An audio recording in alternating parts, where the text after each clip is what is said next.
Welcome back, Let me- everybody. And we're very pleased to present with one of our collaborative partners, the GovLab, implementing the periodic table for open data. And I'm not going to speak to this because there's a lot of things that will be covered by these two gentlemen. And I'll simply turn it over to Stefaan and Andrew to carry out this very interesting workshop. I'm particularly looking forward to it. So without further ado, Stefaan, over to you.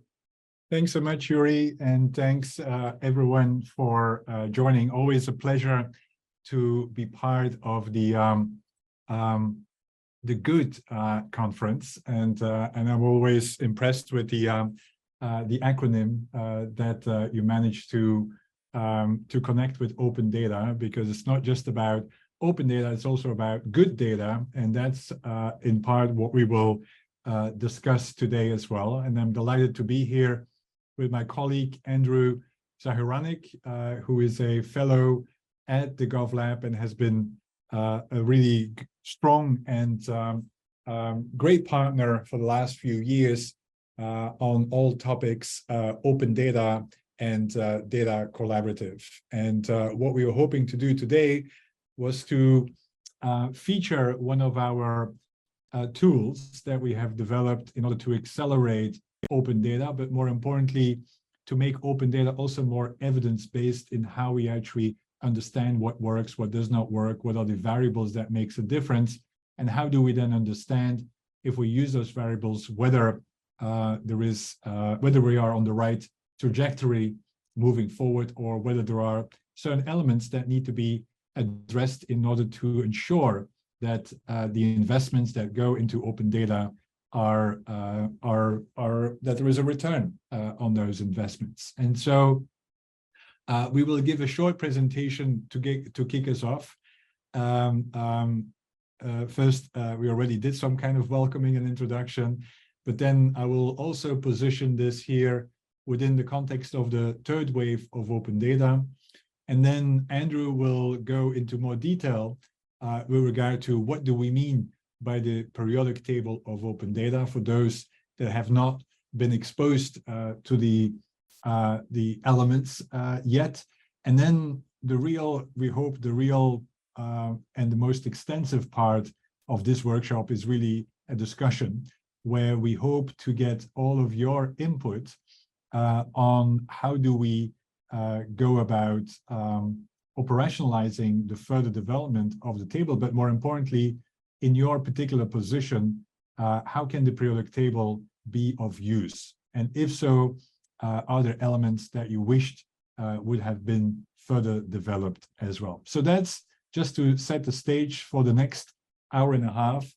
And Andrew, why don't we get going here as well? So the basic premise of the, and we don't need to make that case at a conference on open data, but I think the basic premise why we started the periodic table was that obviously we all believe that open data can provide significant impact, whether it's on climate change, whether it's on poverty alleviation, whether it's on solving urban problems, or even, anyway, as we've seen during COVID-19.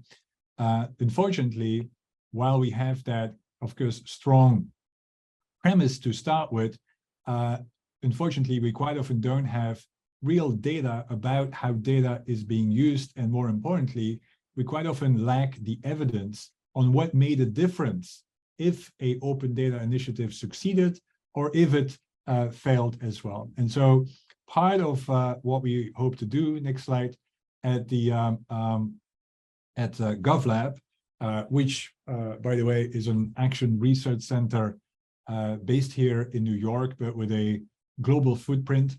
What we hope to do at GovLab is to make open data also more evidence-based, so that we have more data about open data that then can inform a more evidence-based kind of design of open data initiatives, but also in a way that really transforms the way we go about open data.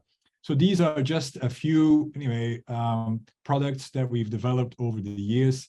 I'm not going to bore you with more propaganda, but what we hope to do is to really think in terms of how we go about open data in a way that can answer a set of fundamental questions as it relates to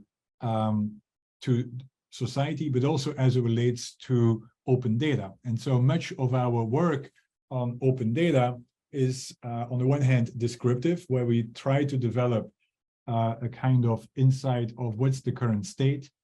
But then we also, and we have kind of an observatory of examples, but then we also try to understand what is actually the impact so that we are more diagnostic. And that's another big strand of our research.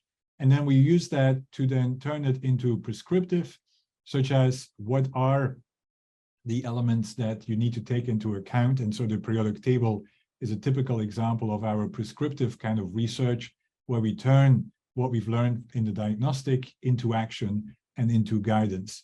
But we also try to be predictive. And that's, next slide, is really where we have tried to focus on the third wave of open data. Next slide, perhaps, Andrew, because what we felt is that really now we have a better sense on the potential impact of open data. We have a better sense of what's happening in the state, in the current environment. But we also came to the conclusion that actually we need to do better. We need to really step up the game, and that we've also were experiencing kind of a decline of the energy, both in the open data ecosystem, but also a decline in actually activities as it relates to open data. And in part, that was because we were lacking kind of an understanding on what's next and how can we, based upon the evidence that we've gathered of what has been achieved, how can we develop the next wave of open data that is informed by the evidence, that is informed by what we've learned, but also gives some kind of future directions on how we should go about designing open data. And so that's when, kind of 2 years ago, we launched this third wave of open data that complements and builds upon the two previous waves. And in short, what we hope to express in this third wave is that if we want to improve and increase the impact of open data, based upon our evidence and based upon the work that we've been doing, working with all of you in the field, we really need to prioritize 4 big areas. One, we need to become more intentional in how we go about open data. We need to become more purpose-driven. And I'm sure, and I already heard, that this anyway is a topic that has come back even in the workshops earlier to this one, but it is really a key insight that it's not just about open by default, it's also about open in a way that really serves key purposes, key needs, and really takes into account user perspectives and reuser perspectives on what is needed. The second element of the third wave of open data is that we really need to go also beyond the concept of if we put it on the platform, all will be well. So we really need to think in terms of how do we go from platform to partnerships with those that either have data, that need the data, that can make sense of the data, or that are in the data. And that's why we quite often use the term PPP partnerships, by which we mean public-private people partnerships that really need to be established in order to leverage the data in a way that can meet the purpose that has been identified in a collective manner. And that it's really about thinking of new kinds of collaboratives, new kinds of partnerships that can leverage the data moving forward. The third element is that we really need to put responsibility at the core. This is not just about opening and hoping that all will be well. We really need to be more sensitive to some of the data rights discussions, whether these are indigenous rights or whether these are individual rights. We really need to start thinking about how do we make sure that we take them into account when opening and leveraging data, and that it's not an afterthought. We also need to bridge, by the way, the communities that on the one hand work on open data and on the other hand work on kind of data rights, because too often we see that they are operating within a silo. And obviously that's not the case with this conference, but at the same time, I think it's an area where we need to do better. And then the fourth element in our third wave is where we really believe that the opportunity with regard to open data really resides at the local level, at the subnational level, but that opportunity will not be established if we don't connect the subnational with the national and even with the international.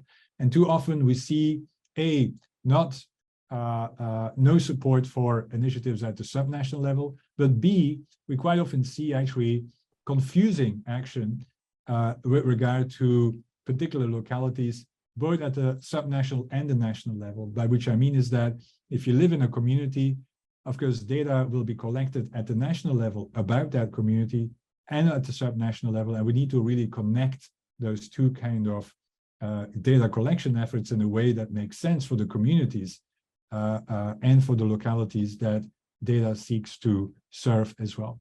So that's the kind of third wave that we have been working on. Next slide, Andrew. I'm not going to go too much into detail on, anyway, how is that differ from the previous waves. It suffices to say is that the third wave is a result of the other waves and is not an attempt to replace them. It's an attempt to complement the previous waves and to actually build and stand upon the foundations of, for instance, freedom of information, which is still and remains a key, of course, component of any kind of information ecosystem, but also stands up on the shoulders of the ones, like many on this conference, that were behind the creation of the first open government data wave, right? So the open data kind of wave that started about 10 years ago, or in 2015 or so, and 2006 and later. And so we really need to build the third wave by taking stock and really leveraging the evidence that we've gathered by doing the previous waves so that we can instigate the third wave and instigate better, more evidence-based kind of action as well. Next slide. The key element also is that we need new positions. And so that's something that we might also want to touch upon today. We've been advocating for complementing the data ecosystem with actually a new position such as data stewards. And in part, our periodic table for open data was built to support those data stewards. It's part of the data stewards kind of toolbox. And that's something that we might want to discuss as well, because other personas, in addition to the data steward, obviously might have other purposes and other needs for which the periodic table might still be relevant, but that's what we hope to understand today as well. Next slide. We also, so if you are interested, you can go to the third wave of open data website there. We're also actually looking into the fourth wave at the moment, for those that are interested, where we're actually thinking in terms of, well, now that generative AI has entered the space, will generative AI actually also instigate a kind of a fourth wave? And that's something that we are currently exploring. We will have a panel discussion next week for those that are interested, but it builds upon, anyway, the fact that we cannot assume that open data will be stagnant, and that we constantly need to think about, anyway, how do we update and upgrade the way we go about open data, and more importantly, how do we do it in an evidence-based way? Now, over to you, Andrew, perhaps to reflect on the periodic table, which, as I said, is the result of our research and our actions, because as an action research center, we work closely with local, national, and international partners. And the whole idea here is to, as I said, become more evidence-based. Over to you, Andrew. Thanks, Stefan. And thanks everyone for coming here today. As Stefan noted, about 2 years ago, we started trying to conceptualize this notion of a third wave of open data. And as part of the work to really foster that and to identify the ways in which that might be encouraged, we started looking at sort of previous resources and previous publications that we had done. As part of our open data impact work, in particular in 2016, we had developed this concept of a periodic table of open data. It's essentially an abstraction for the individual elements that go into a successful data initiative. We went about trying to develop a revised version of that took in new research, that took in sort of new perspectives, and presented a lot of that at last year's GOOD conference, I think to a lot of success. So in this new model that we have a framework that includes about 5 categories, that includes a checklist for weighing different elements that I'll introduce, and then a series of illustrative examples or resources for different actors to follow. And if you look here, you'll see sort of the updated version that we've developed, divided into problem and demand definition, capacity and culture, governance and strategy, personnel and partnerships, and risk mitigation. Again, all these different elements which are seeking to help organizations and open data advocates think more critically about what they need in order to be successful for an open data initiative or data collaborative initiative. How we can sort of open data sets and be more collaborative. So the first in this category is problem and demand definition. My understanding is that most of the people here are members of local government, and I don't think it should come as any surprise that we live in sort of an era of sort of constrained resources.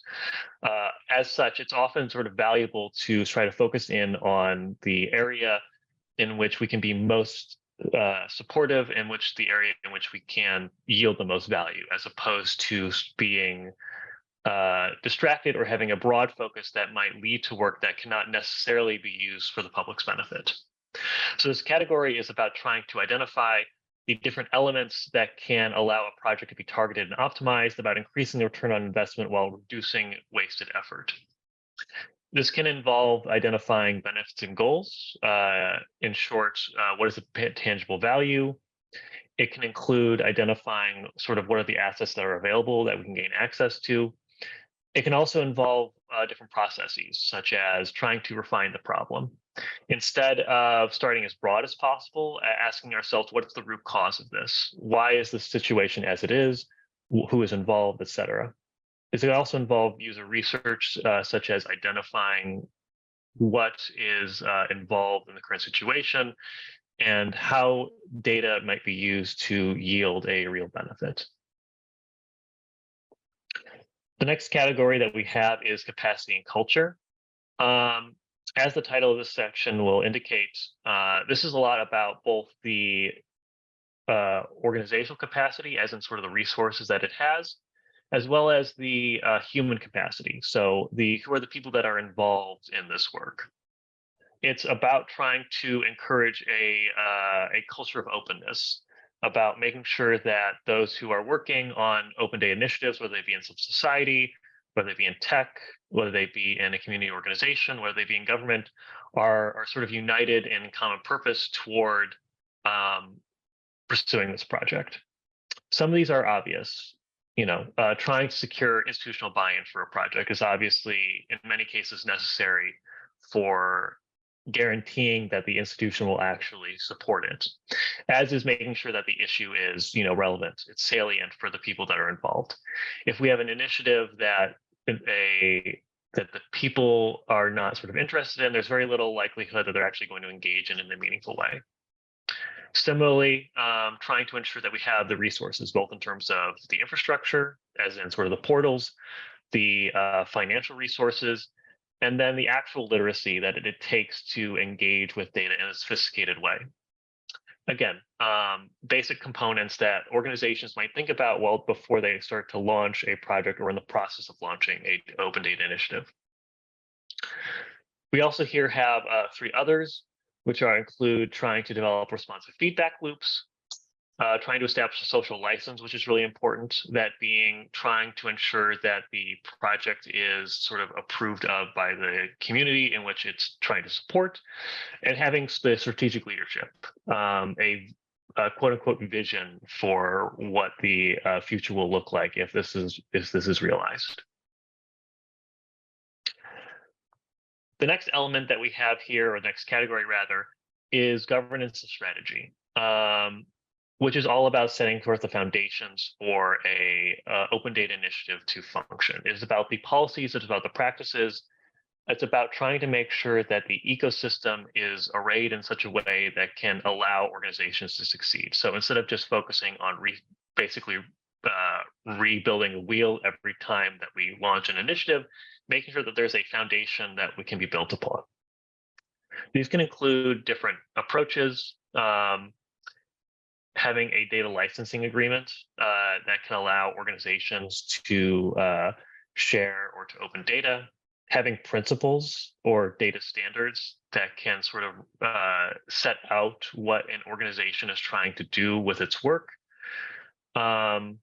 and having an open by default policy are just a couple of the different elements that are relevant here. Again, a lot of this is trying to find ways to be complementary to existing efforts. I understand that, again, a lot of organizations have limited resources, and trying to find ways in which we can sort of complement work that's already ongoing or can expand upon work to ensure overall success is sort of necessary to making sure that an open data project can succeed. And I'll just sort of linger on this for 1 second longer to make sure that folks can read all the material that we have here. Next is personnel and partnerships. As Stefan mentioned, we often think in PPPP, so that's the public-private people. This is all about trying to ensure that there are different actors that can support an initiative to ensure its success. So these can be data stewards. These are responsible data leaders who are positioned and have the capability to both respond to and to seek out opportunities to share data for the public interest. This can include domain experts, by which I mean those people who have a particular knowledge or interest in an issue that can support data practitioners in their work. So for example, if we are looking at an environmental initiative, trying to think if there's a environmental specialist who might be able to support the project. If we're working on issues of like human migration, if there are experts in human migration that might be useful in helping to identify, analyze, and collect insights from open data. And then finally, third-party supporters. These are enablers who can be useful in ensuring that there's buy-in for initiative, ensuring that it is well known within a community, who can support a overall effort and initiative by ensuring that it has a broad base of support which to build on, which to sustain itself. And then finally, we have risk mitigation. I don't think this is actually finally. Yeah, this is the final category. These are the issues that I think a lot of people are aware of when they think about data, for better or for worse. The issues of potential harm and the ways that we can prevent or mitigate them. So again, I think that when we think about data, we often think about not just about misuse, but it's also important to think about misuses of data, as in what is the risk of us, what is the risks that are involved for the public benefit if we don't sort of act here. A couple of the elements that we include in this category are issues of data security. So making sure there are no breaches of sensitive data, ensuring that we are complying with legal and regulatory requirements so that there are no disputes with any sort of regulatory bodies, ensuring that there's inclusive design.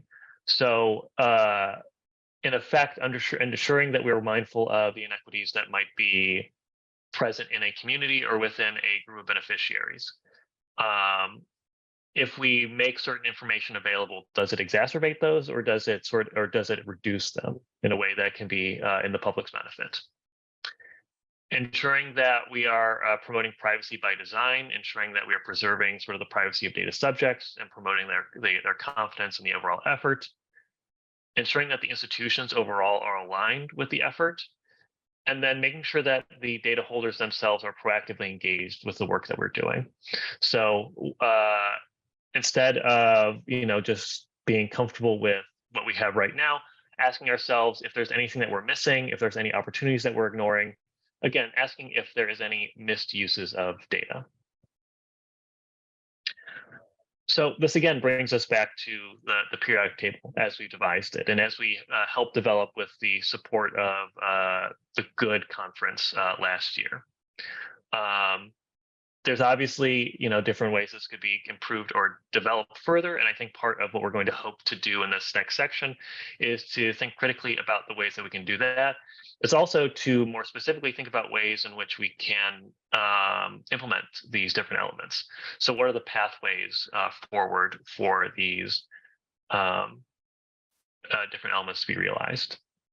We ourselves have already tried to think about this and tried to think about ways in which we can make the periodic table approachable and usable by different organizations. And one of these ways that we've done this is with our user's guide. I've already guided you through some of it already, but this is a short document in which a individual can go through and indicates the ways in which their organization meets or does not meet the different elements that we've provided, as well as the importance of the effort overall to the initiative. So you can go through to capacity and culture, to governance and standards, to risks and mitigation, and indicate what it is that the project overall needs and sort of how it can be further improved. And then at the very end, sort of score yourself to think about where should my interests lie and what should my priorities be. But I think we want to move now into guiding questions for our interactive portion of this session. And Stefan, I think I will yield over to you unless there are any questions from the audience that we want to address first. Yeah, no, thanks, Andrew, for that. And so, so let's first of all see whether there are any questions, any suggestions. You can raise your hand with the raise hand button, and then we will unmute yourself so that you can also share your observations or share your suggestions. But also feel free to use the chat function to make any suggestions or comments. And so before we go into the kind of action here, which is really about what are possible use cases of that periodic table, realizing that, of course, in essence, it's built to come up with kind of an overview of what it takes to set up an open data initiative, and what needs to be considered as perhaps a checklist when you start thinking about opening up data, that it's not just one action or one condition that makes a difference, but that there are a whole collection of conditions that need to be in place, some more important, some less important, depending on the context, which is why in the user guide that we actually have kind of a way of weighing the different topics so that you can actually indicate this is more important for me, this is less important for me, but also you can actually understand what are some of the elements that need to be addressed moving forward. So I'm not sure whether anyone has any questions. It's kind of hard to have a conversation because I only see the names here. But if you have, or if you want to share an element that is missing on the periodic table, so that we can still update that in the next iteration, because the name of the game here is iteration. It's not something that you can ever have perfect because it's a dynamic space, the open data space, and more importantly, there's a lot of learning that we can leverage as well. So any suggestions, anything that you feel is missing in the current collection of conditions and variables that determine an open data initiative or an element? And as I said, meaning we've tried to be somewhat aligned with the periodic table, where you have the element, and then the weighing was hopefully the isotope that then typically is also present in the periodic table. But let's see with any questions. So looks like no one has any questions or has any suggestions. So why don't we then, oh yeah, there it is, Jonathan. From Kelly Austin from the city of Hamilton, no question here. I can see this approach being useful in other use cases, different from open data. Thank you, Kelly. But I think Jonathan had his hand up here. Well, can you hear me now? Yes, now you're unmuted. There, I'm in and out. So I just came from a workshop with some high school students and Internet of Things and stuff. Right. So I'm wondering, have you thought about certification and sort of pathways from the formal and then all this stuff that is done through non-formal, informal learning, like how to bridge those through certification, or have you given that any thought? In what sense, Jonathan? Well, Go Open Data is looking at certification for like an open data certification. Right. And it's in that's where I'm coming from. Yeah, no, that's super interesting, actually, Jonathan. We do have a course for data stewards, which is an executive course that lasts 8 weeks, and we decided against kind of a formal certification, but it is anyway, it is a recognized kind of, anyway, if you got, it's a selective process, by the way, so it's only kind of, we do cohorts of 20, and so you do need to apply, and then you get through, anyway, you get some kind of a recognition from GovLab that you followed the course. But we've been somewhat against certification, mainly because we feel like this is an area where you almost have to have ongoing education, right? And so it's not like once you've done the course that anyway, you're set for life. And that's some of my concerns with certification, is that it's almost like, anyway, of course you have professional certification that requires annual kind of upgrades and upskilling, but we decided against it. But you do, and that's where I think is more important, once you've gone through the course, you do join an alumni group. And we have now kind of 100+ alumni, and we meet every month, where we actually focus on a recent developments that impacts open data or needs to be considered. Whether it's, for instance, I think the one that this month was around synthetic data. What does it mean for open data? But we've also been focusing on, anyway, what's the business model for open data moving forward, and so on. And so that's really how we go about it. But I think, Jonathan, there is a massive opportunity here to actually do more education. And I do feel also, Jonathan, is that we need to create new positions that have that kind of level of sophistication on how to go about open data, because it's not just technology, it's not just policy, it's not just business operations. And so it is kind of a collection of competencies that needs to be nurtured. And that's why I feel like it's important to have that kind of, anyway, position or team that needs to be brought to the table.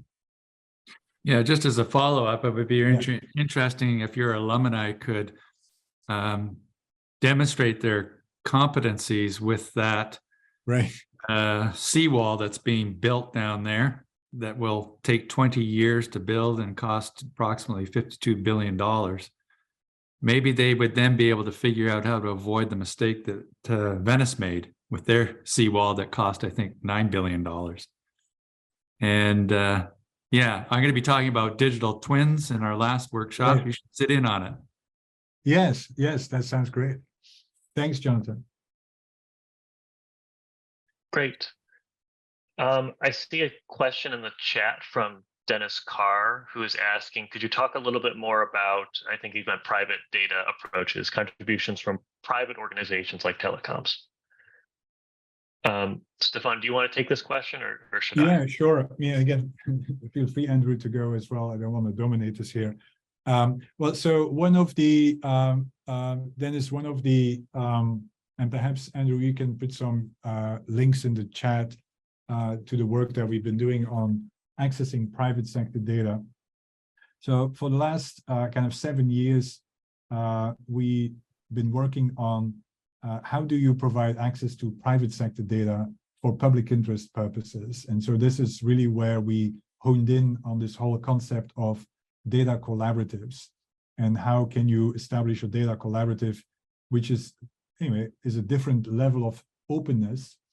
In some cases, it might be open. In other cases, it might be more close to control. And so part of the role of the data steward is also to figure out what's the kind of appropriate level of openness, which is why we talk more and more about accessibility of data than just open data as such. While obviously, anyway, we're advocating for as open as can be or closed as necessary kind of approaches.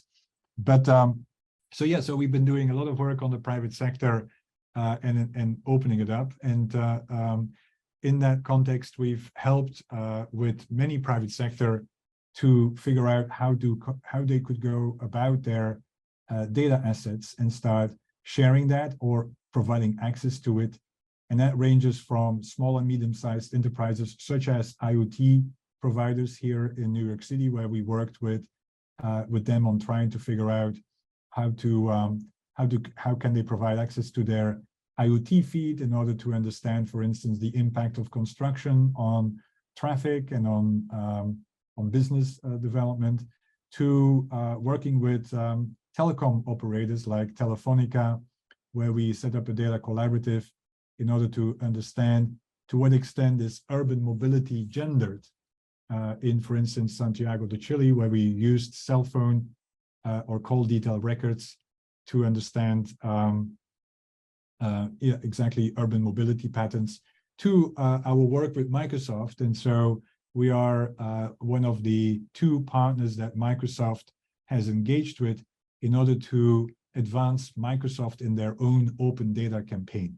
And that has led to something called the Industry Data Partnership, where Microsoft, LinkedIn, Hewlett, and a few others have decided to partner with the intent to actually start sharing their data for public interest purposes as well. So that's the kind of work, Dennis, that I'm referring to. We also did a recent study on how non-traditional data, including private data, was used during COVID-19, and that might also give some examples. And we also worked with several of those actors during COVID-19 to unlock that as well. And I don't know whether that gives you an answer as such, meaning I can give you more detail on what's the challenge here. I think one element, by the way, on that aspect is the concept of social license. And as Andrew said, while you do need to have or think about a social license for open data, right? Open government data, whether you actually have whether it's aligned with the expectations of the ones that have shared the data. But I think that social license becomes even more important when you start sharing private sector data. And I think that's where a lot more work is needed. I mean, I was also a member of the high-level expert group to the European Commission on business to government data sharing.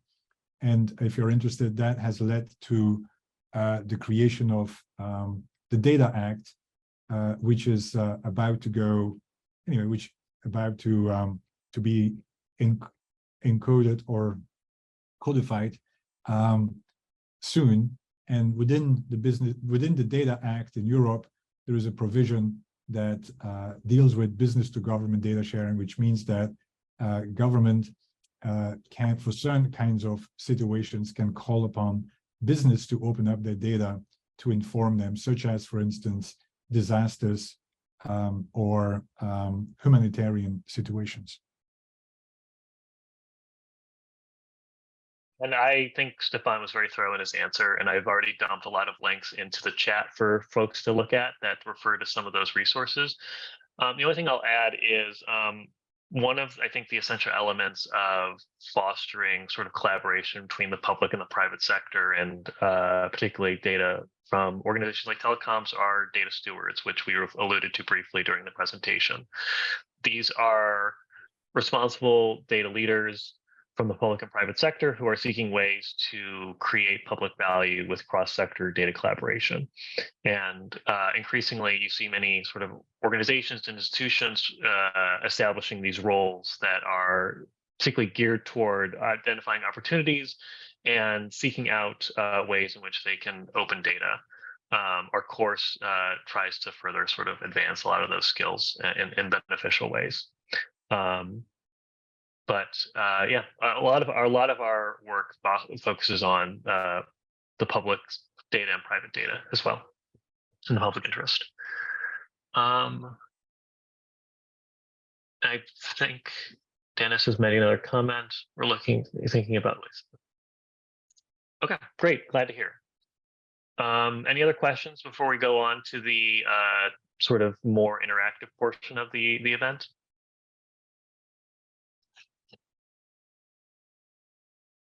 So what we would like to do next is, now that we have bombarded you with a lot of information, we would eager to learn from all of you on how and for what purpose the periodic table could be used. Obviously, we developed it with one particular purpose in mind for sure, which is, anyway, supporting the data steward in developing, whether it's a data collaborative or an open data initiative. But many of you may fulfill other functions. And so eager to hear from all of you. And perhaps we can go through the list here. We have about 30, I guess, participants. But perhaps we can, call upon you and see, what's, your particular role within the open data ecosystem, right? Are you an open data advocate? Are you a policymaker? Are you a data steward? Are you a technical lead? Any other kind of function? And what would be kind of the function of and the value of the periodic table for you? And then more importantly, to make it really valuable for the work that you're doing, what can be improved upon, or are there some elements that we need to take into account for the next iteration? So that's what we were planning on doing. As I said, typically, of course, if this would be a real life, an in-person perspective, that would work even better. But it would be great if anyone would volunteer. Otherwise, I might call upon some people to see whether they are willing to share their thoughts in order to reflect on, first of all, what's your kind of persona in all of this? Are you a data steward? Are you more on the advocacy side? Are you more on the technical side, or any other kind of thing which we can fill in? And then what's the, for that kind of persona, what would be, how can we make sure that the periodic table is valuable for your role as such? So I don't know whether and we have a Jamboard indeed. Thanks, Andrew, for sharing this so that we can collect. I don't know, Andrew, can people add things to the Jamboards themselves? Yeah, so I have changed the settings of the Jamboard, and sometimes it's a little finicky, so apologies if there are technical difficulties. But if you access the link that I put in the chat, you should be able to add sticky notes and the like to the Jamboard. If you're not able to, or if you would prefer to talk instead, and we're hoping that many of you will talk, I'll also try to add sticky notes as we sort of have our conversation to track the discussion as it's happening. Great. So with that, I will take the privilege of here being the facilitator, and I will call upon someone to get us started. And I don't know whether Andrea, I mean, I'm just going through the list here, Andrea Dort-Peel, whether you would be willing to reflect on in your position, whether you see the value of a periodic table like this, which in essence is kind of a checklist, or at least, as I said, a way to understand the complexities of making data more accessible, and whether there are areas that you feel like if only you had this, then my life would be easier. And I don't know, Andrea, are you willing to kick us off here? Hi, yeah, sure.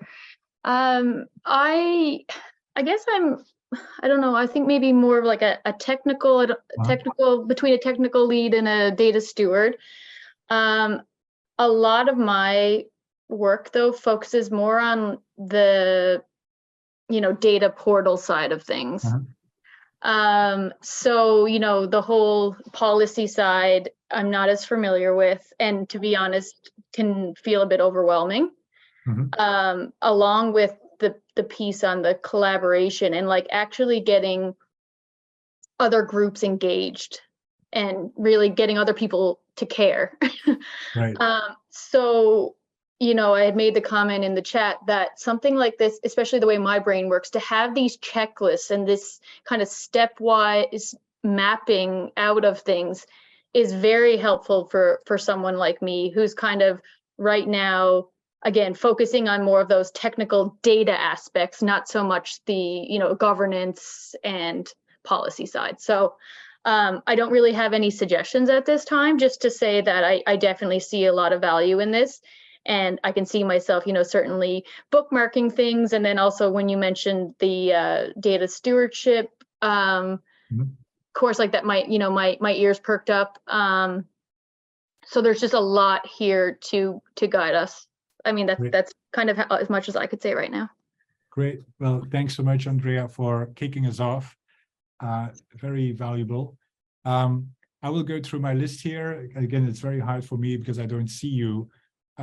Whether there's a non-verbal signal that you're there or ready to. And again, feel free to raise your hands, because that's also a good signal for us to be able to know whether you want to jump in. But Bob Perry, any reactions from your end?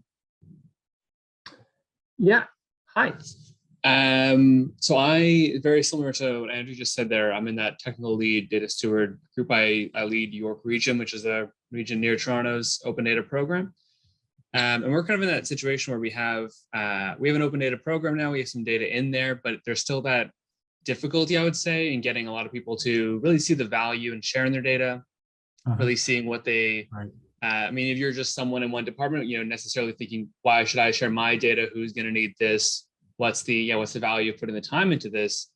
And when I spend a lot of my time, which could be spent on, great projects, really just trying to convince everyone of the value of sharing their data, it can be tricky. So having something like this to work with, not only for that side, but also to help me, make the rest of my life easier as well.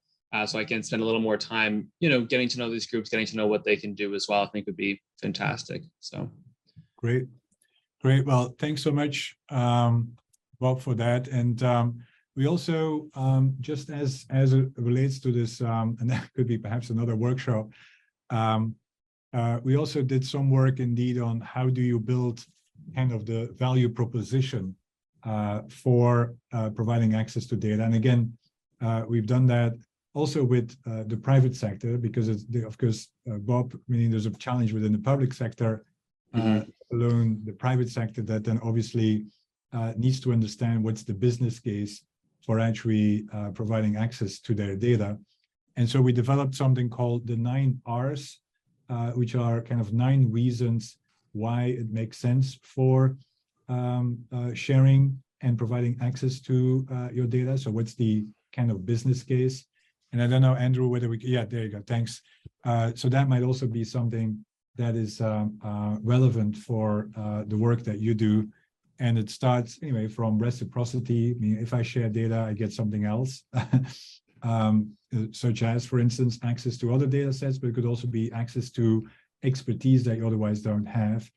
But anyway, see whether that's also a complementary tool that might be of use as well. Thanks so much. I'll take a look. Great. Brennan Fuchs. Hey, how you doing? Fine.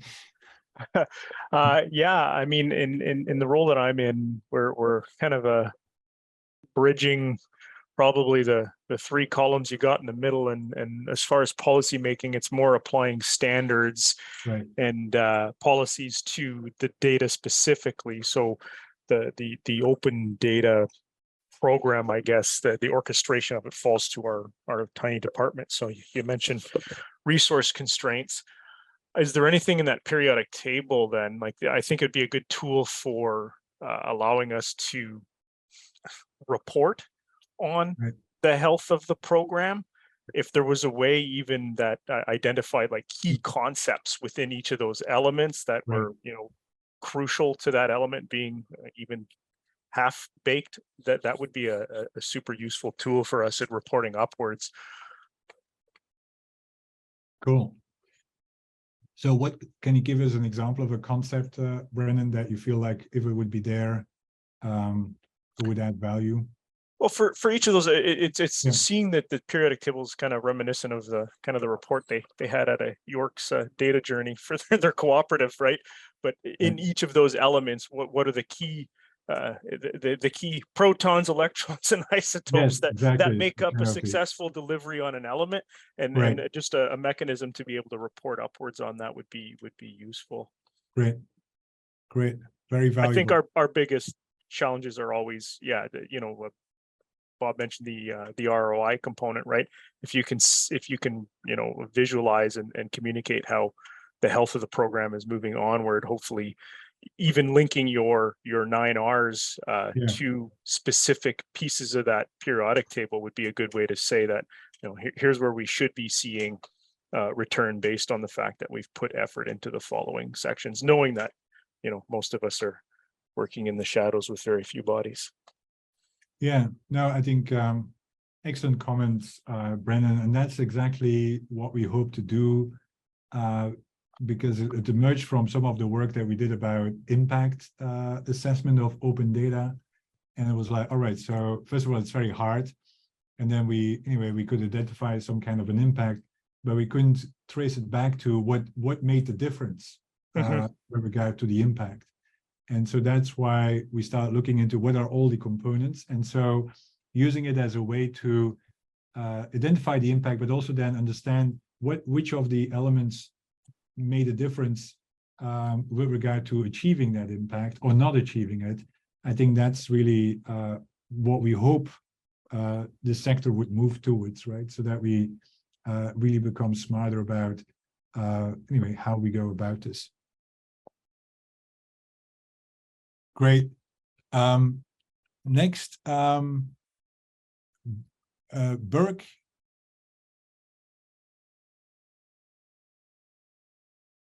Burke Thompson. I don't know whether you have any suggestions, any reactions.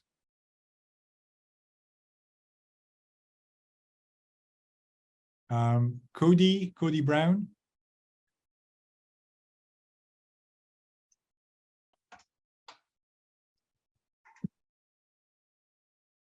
Cody does not have a mic, unfortunately. Okay. Then if you want to participate, though, feel free to use the chat functionality, and we'll try to gather from there.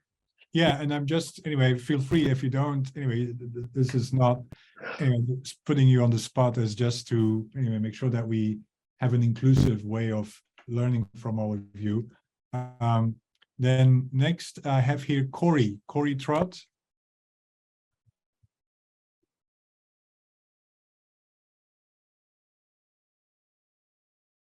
Corey, any reactions that you want to share? any experiences?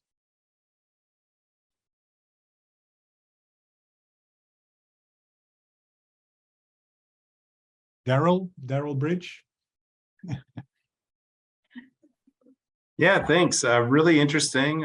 Thanks for sharing. Really like the pieces around data governance in terms of data licensing, data quality, data standards. I find a lot of organizations aren't that mature in the data governance space. So I think that's so critical. And I like you kind of outlined some of the ecosystem and the partners in this. So it is a good self-check tool to kind of look at where you're at, to really engage and see where you're going, and then where are some of the pieces that you can really mature your program. So I'm the one of the open data leads here in Ottawa, the city of Ottawa. So I really like the conversation around the 9 R's of ROW, because we struggle with that too in terms of the value proposition and really assessing the impact of the open data program. Right.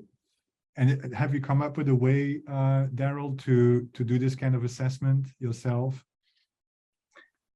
We've done some assessments. What's interesting is I feel open data starts bleeding into larger data management issues as well. So open data is just a component of it, but then we look at the larger governance issues in terms of bigger data management across the organization.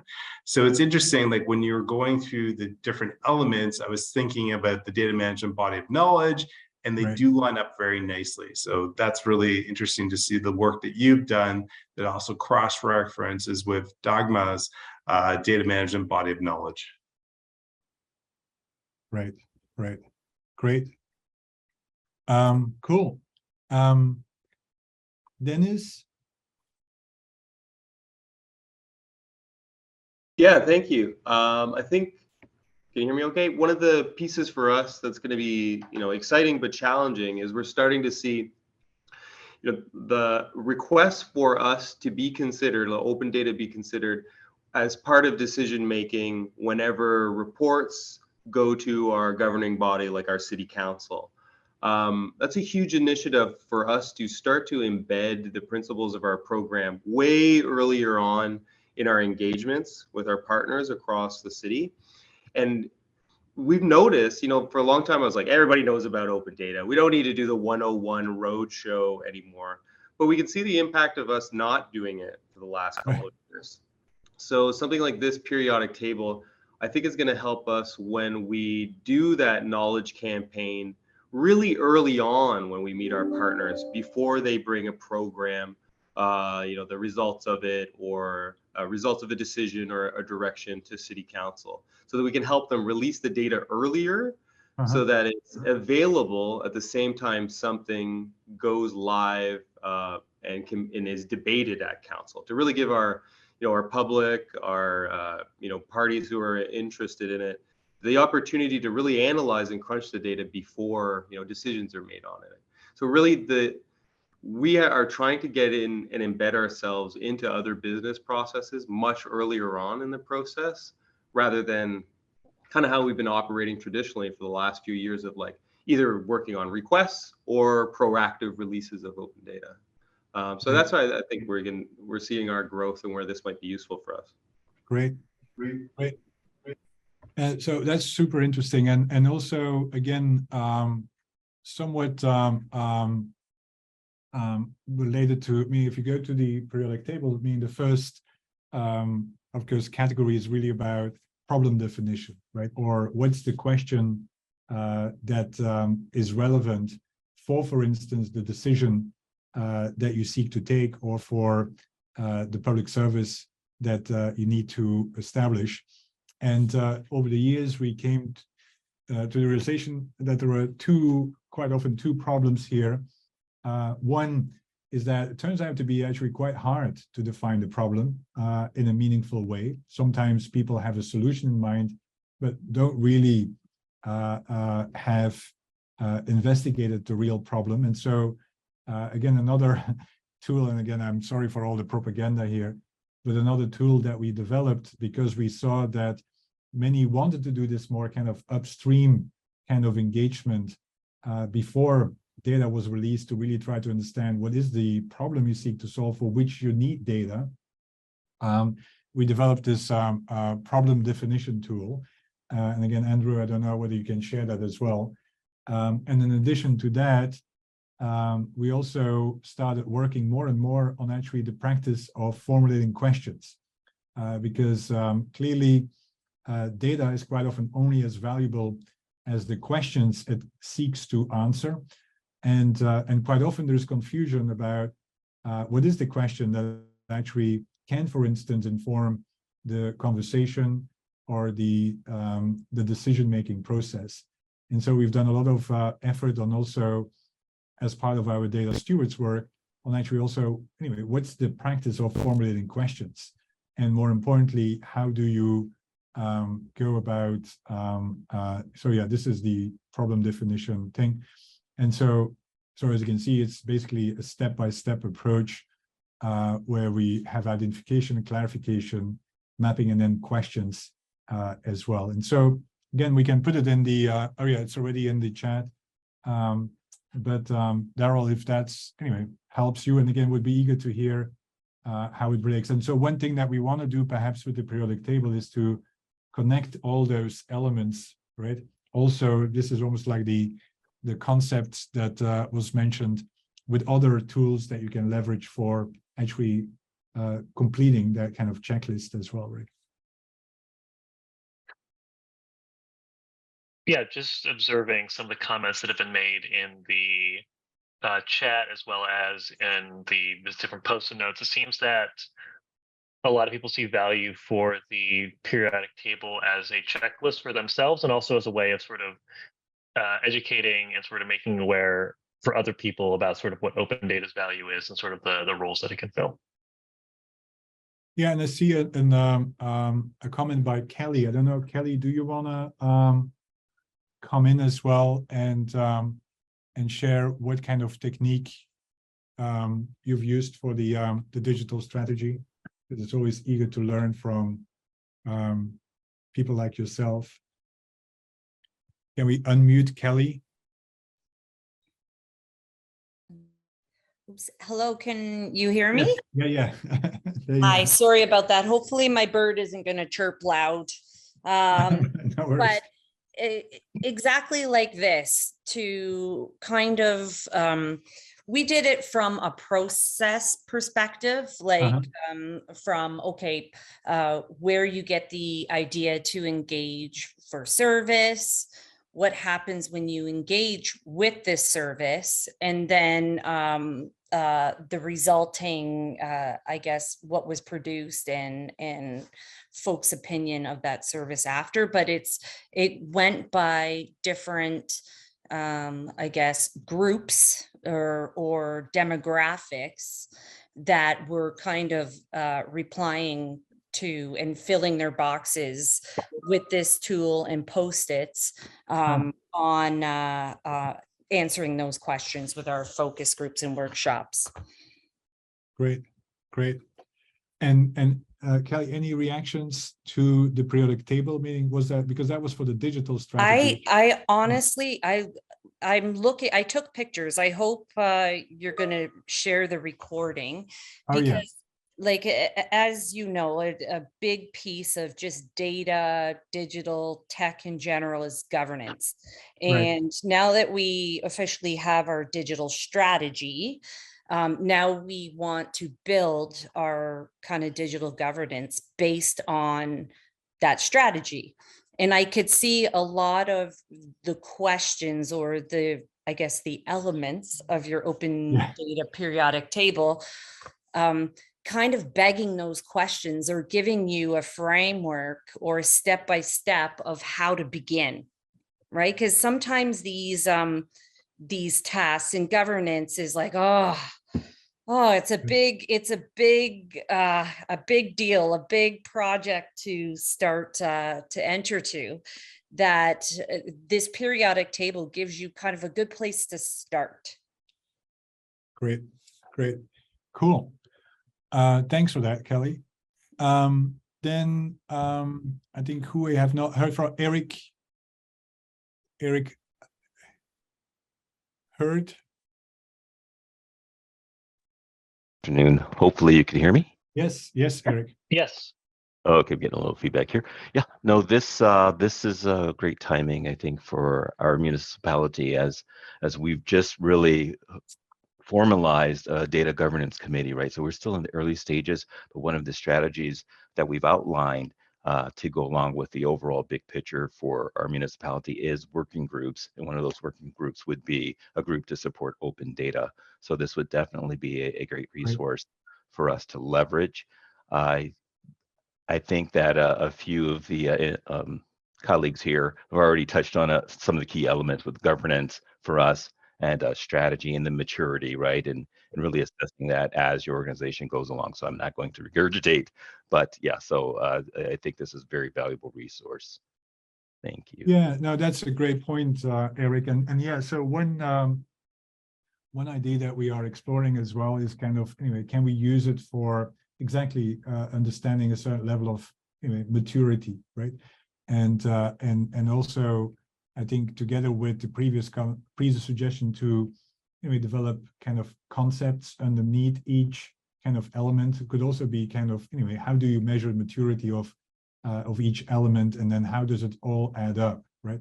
But that's that's very valuable to get that input here. Great, Erica. Erica H.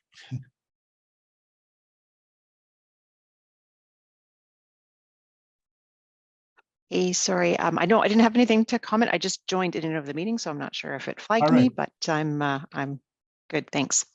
All right, good. Then we have the Grey County communication. I don't know whether there's any reaction, suggestions.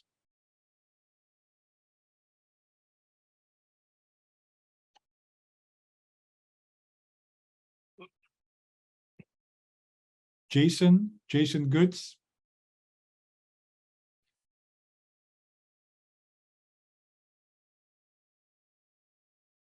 Just want to make sure. As we're filling out the purpose, it may also be beneficial for us to focus on sort of the second part of this discussion as well. So if people have any reflections on how we might operationalize the periodic table. So just thinking about your work and sort of the different practices that you do in your city or in your community, how might the periodic table be used, and sort of what's missing in terms of making it useful and effective for you in your work? Right. Hi there. Yeah. Sorry, I've got spotty internet. I'm pretty sure you just called on me, and I realize only now that I'm signed in with a corporate account and known as my name. So yeah, no worries. So you're Grey County. I am Grey County, yes. Specifically, I'm Jody McCachran. I'm the director of IT here with Grey County. All right. And so just a few comments, I guess. I find this tool extremely useful. We're in the process now of kind of defining our formal strategies for both GIS and data management going forward. So we've always been a little bit reactive in those regards. And open data for us has always been driven by GIS. So having, I guess the perspectives of what else should go into that program is very useful and very timely for us, because, hearing some of the comments this morning about where the open data movement has gone, we're very much, I think, in that initial iteration where just opening up is kind of our goal, or has been up until this point. And one of the challenges that we've always faced is just being a county government and mostly rural is finding that engagement for our open data set. Sometimes we're surprised by who is using our data and how, and a lot of times we don't really know if anybody is picking up on it.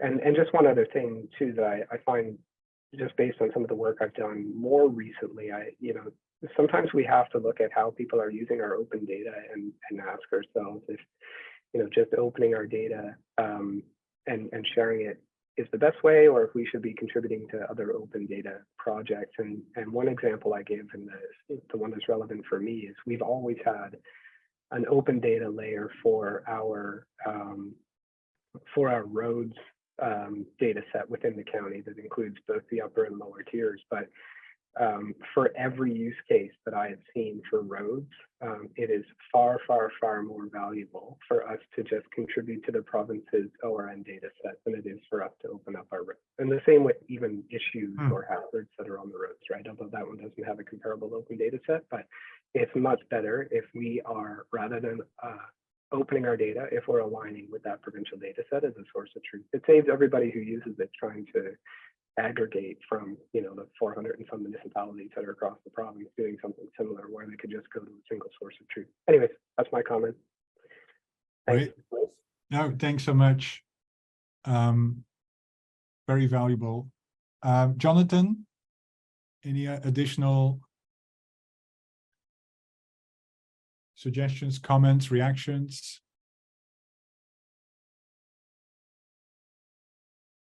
If not, I will just. Oh, there okay, there we go. Yeah. Yeah, no, it's always a bit of a lack of being able to.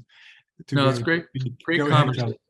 Great conversation. And just the last comment around not knowing who's using the open data, right. The data stewards not knowing. Right. And then the other one around governance. I mean, I sat in on our local municipality, small one, Coburg, 20,000 people. And they spent, I think, 3 hours just discussing different governance structures to try and reduce the amount of time that they spend in decision making. Right. So part of it is with the governance structures, how to automate across those silos. I like the term that our deputy mayor said, you know, we have to learn how to carpool in our different lanes. Well, it would be great if this data table were able to sort of intertwine or get the carpooling in the different lanes. I guess I'll leave it at that. Right. That's a really good metaphor. And so, yeah, so I think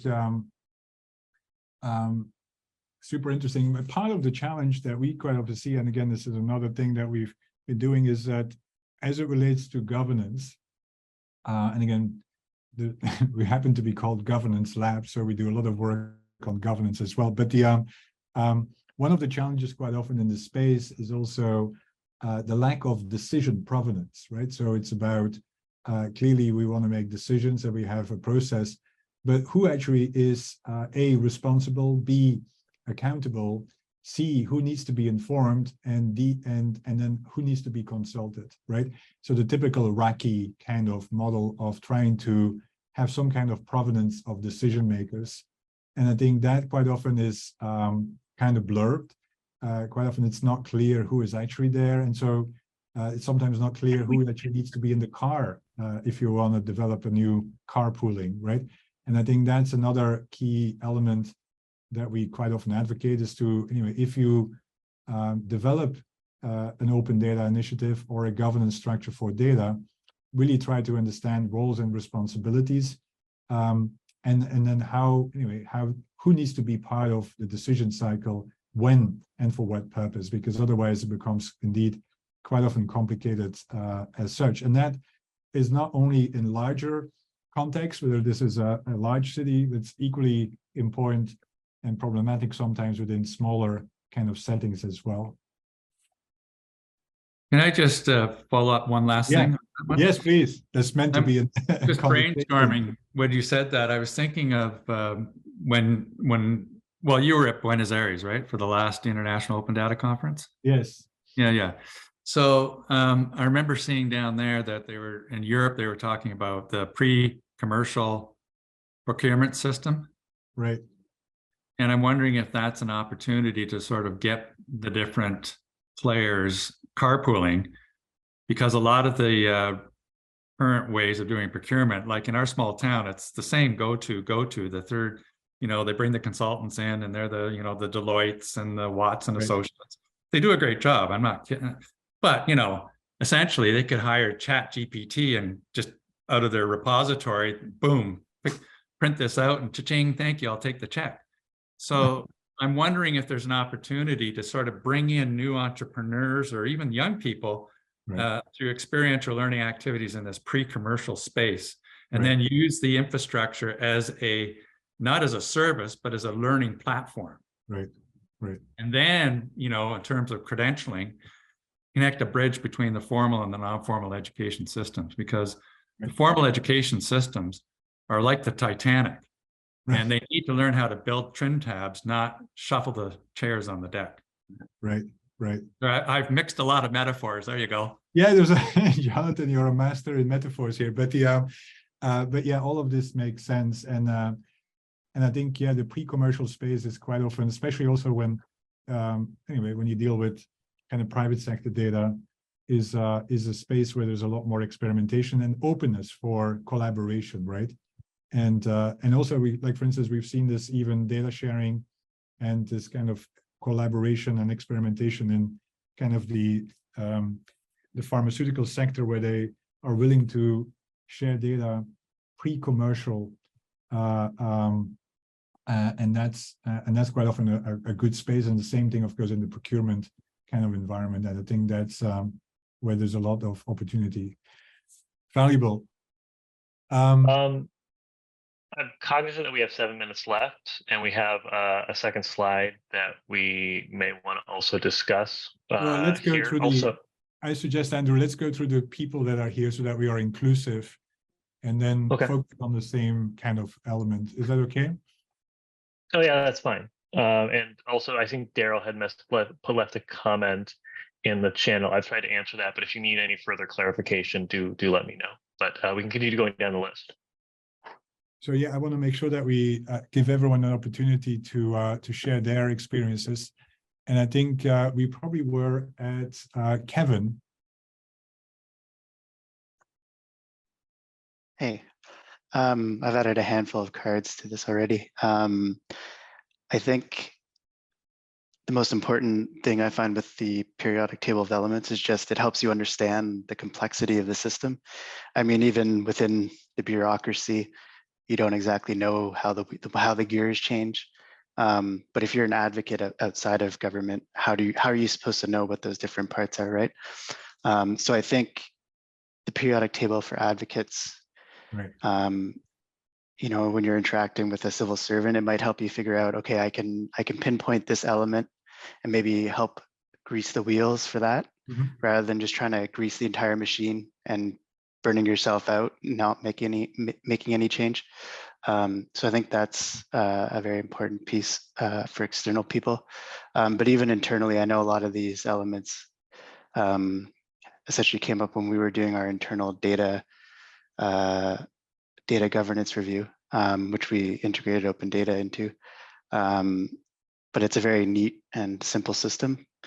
On the operational side of things, one thing I've been thinking about when you mentioned it was, so in our enterprise GIS, we have a maturity model called Slim Jim with a G, that was created by a GIS professional up in Sudbury, Ontario. And I'm wondering if we measure each element sort of by a current maturity score, 1 to 5, and then the likelihood of that score improving in the near term, and then picking the ones that we think we could improve on in that near term that have a high likelihood of improvement, and then creating just small discrete goals for each one, and just kind of try and chip away at it over the course of a year and see where we get. So that's just an idea I want to throw out there on the operational side of things. Super interesting. Super interesting. Thanks so much. I'm gonna go quickly through Lola. Hi. Yeah, so can everyone hear me? Sorry. Yes. Okay, yes. Cool. So I work within the Treasury Board of Canada. I'm on the Open Data Strategy team.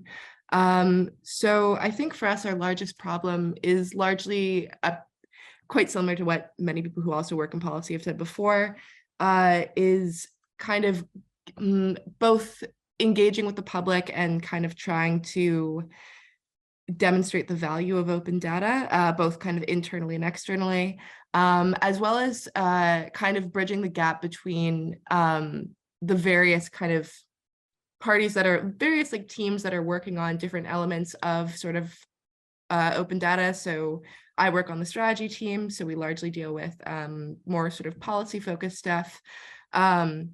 And on the other side is the portal team who focuses on the Canadian Open Data Portal.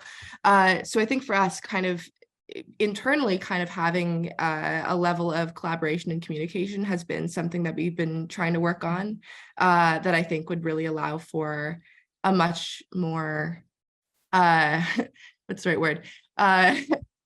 Allow for a much more like sort of succinct and collaborative means of developing kind of our open data strategy as a whole. And that's sort of been like our main, at least from my perspective, sort of one of the main things that has been an issue for us, is kind of having collaboration between teams who are working in various kind of roles within like the data ecosystem. Great. And perhaps, yeah, and perhaps understanding who is responsible or who needs to be consulted for what element might enable that kind of collaboration, perhaps, right? Great. So let me go to Tolu. Let me go like upside down. The Tolu.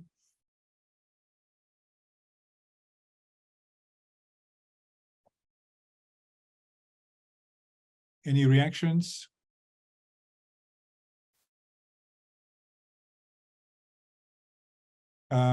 Let's go to Sidra.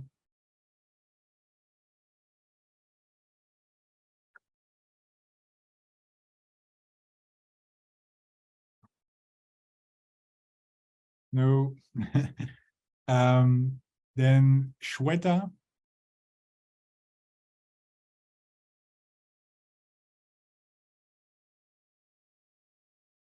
No. I mean, it takes a while perhaps to connect. I don't know. Let's go to Sandra.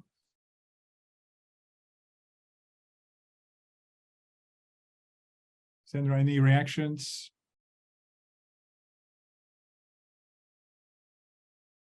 Paul Steves.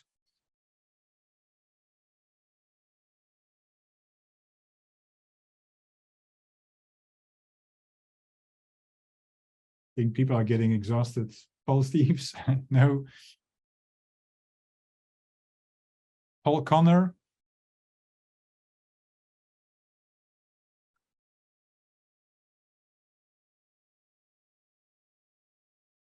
All right, I think we're getting, as I said, people are probably getting exhausted after an hour. And then Osman. Osman, any reactions? Anything you want to share? No, sorry. I didn't raise my hand for some reason. Did my hand was raised? No. I'm just calling upon everyone to make sure that everyone has the opportunity. And again, no pressure. You can be silent. You can be silent. It's not like no. Honestly, it's all right. I really enjoyed the presentation. Thank you so much. I wish we had access to the periodic table. I'm not sure if it's something that you guys will be able to share it. But it's an amazing presentation. Like, we're working on the open data portal on our side, and like for a specific department that I work for. But it's nice to see how things are moving from different perspective. I know sometimes with the government we have a lot of red tapes and we have a lot of several levels of approvals to go through. But seeing how some things can move faster in the private sector is really nice. I'm also aware that Canada is ranked at the sixth place for out of the 30th for the OECD countries in digital governance index. So we're very good in terms of how we are standing, and also we're the fourth country with the dedicated public sector policy side. So it's very good to be part of like what's going on here in Canada and how open data is being conducted and governed here in Canada. So anything that I can use in terms of collaboration efforts, pretty much all the stuff that you mentioned as well during your speech, and it was really good. Thank you so much for you and Andrew to do this. Thank you. Great, thanks, Osman. And then Melanie.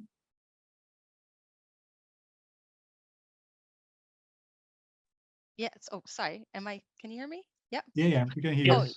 Yeah, no, I think the periodic table is really helpful for trying to kind of round out your open data sort of policy, and we're at a stage where we're kind of revamping it and having to sort of provide it in a little more public friendly terms so that people can understand it. I think the periodic table is going to be really helpful for just sort of giving us some guidelines and making sure we don't miss things and making us think of some things that we haven't thought of before.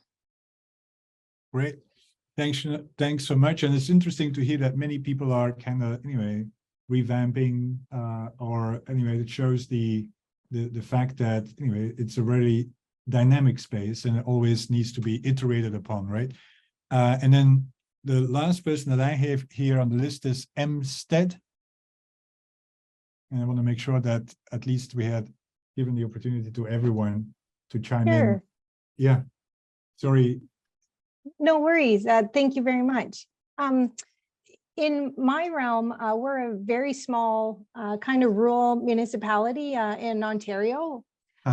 So being small, we don't have many resources, and I really look upon others, maybe our other upper tier government, province and Canada, and really in the governance side and data standards, and how can that be funneled down to us? I'm just one person. I'm very interested, quite keen. We do kind of have a small open data portal, but I'm just one person. If there's a plethora of resources, but sometimes hard for one person to maybe focus on one. So I've mentioned that kind of comment before in other conferences, and I think we all have the same train of thought. So I'll still look for some guidance on our other levels of government to help the smaller municipalities. I think if it's a bit easier, a bit guided, we all can work towards this. So very interesting. So thank you. Cool. Well, and thanks so much for joining, knowing how busy you must be as kind of a one-person shop there. So appreciate that you took the time to join us. I think this last comment, I think, is also a great way to perhaps bring Yuri back, who probably is waiting to close this session and, more importantly, announce what might be next, but also and I don't know, Andrew, whether we can close, stop sharing here as well. But I think it might be also, Yuri, a great opportunity to reflect on the role that you play and Go Open Data play in actually supporting people like the ones that we've heard of today. But this was super interesting. We've learned a lot. Always eager to hear from people in the field whether this resonates, and we also learned a lot about how can we improve and iterate on what we have. Thanks so much for having us, and thanks, Yuri, again, as always, for giving us the opportunity to learn from this community. Yeah, great workshop, as always. I'm always confident that when GovLab comes in, we get a good session. So thank you again, Stefan and Andrew. It was greatly appreciated. Really good discussion. I heard a lot of good ideas in there and initiatives that we probably need to continue working together and collaborate on. So with that, I just want to let people know that we'll be stopping this webinar and remind you that the next one starts at 3 o'clock. So you got 14 minutes to get a cup of coffee. And the next one is building a digital twin with nature, which should be extremely interesting. And we look forward to welcoming you back at 3 o'clock. Again, thank you, Stefan and Andrew. Bye, everybody.